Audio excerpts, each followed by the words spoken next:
अदिति और दिति।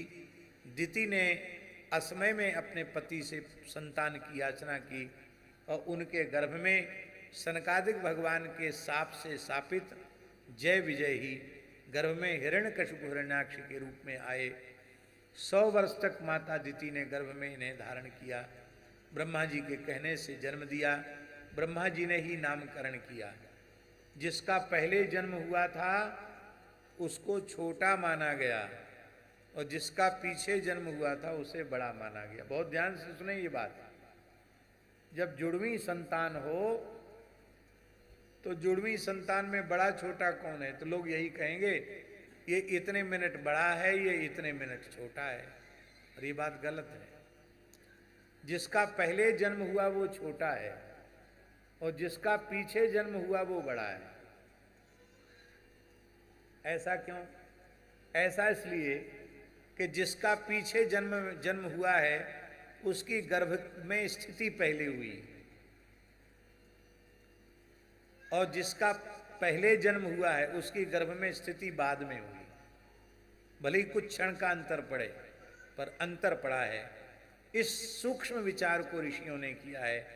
इसलिए यमल संतान में, जुड़वी संतान में जो पहले जन्म लेती है वो छोटी मानी जाती है और जो पीछे जन्म लेती है वो बड़ी मानी जाती है।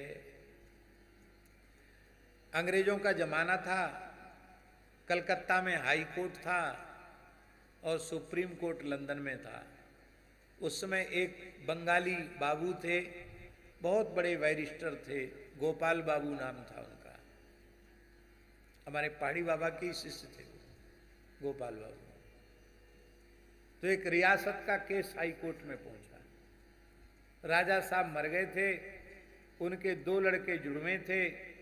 अब उनमें विवाद था। वो कहता था ये राजा बनेगा, वो कहता था ये राजा बनेगा।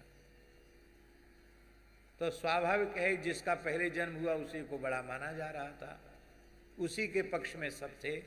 छोटा वाला पहुंचा बैरिस्टर बाबू गोपाल बाबू के पास, बोला हमारा केस लड़ो। बोले हाँ हम तुमको जिता देंगे। बोले मेरे पास आपको देने के लिए कुछ है नहीं, बाद में देंगे हम आपको, बाद में अब जो कहोगे सो देंगे, पर हमको जिता दो केस। तो पूरी केस की सुनवाई हुई जज के सामने। अंग्रेज जज था हाई कोर्ट का। और अंत में गोपाल बाबू ने कहा कि श्रीमान जी ये छोटा नहीं है, ये बड़ा है। क्या कैसे बड़ा है? तो शास्त्रों का उदाहरण देते तो शास्त्र की बात वो मानता नहीं। तुरंत उन्होंने अपने काले कोट से एक कांच की पतली शीशी निकाली। बोले महाराज इसको शीशी मत मानो, ये मानो माता का गर्भाशय है। एक गोली डाली, फिर दूसरी गोली डाली। अब बोले डालने पर पहली कौन सी थी और निकलने पर पहली कौन सी हुई? वो अंग्रेज की समझ में आ गया कि बिल्कुल ठीक कह रहा है, गर्भ में स्थिति तो उसकी पहले हुई, दूसरी वाली गोली ने पहले वाली का मार्ग रोक लिया, तो दूसरी वाली बात पहले आएगी, पीछे वाली पीछे आएगी।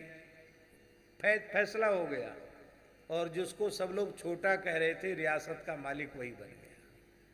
फिर बड़े प्रसिद्ध हुए गोपाल बाबू, बहुत प्रसिद्ध हुए। अपने जमाने के बड़े बैरिस्टर थे।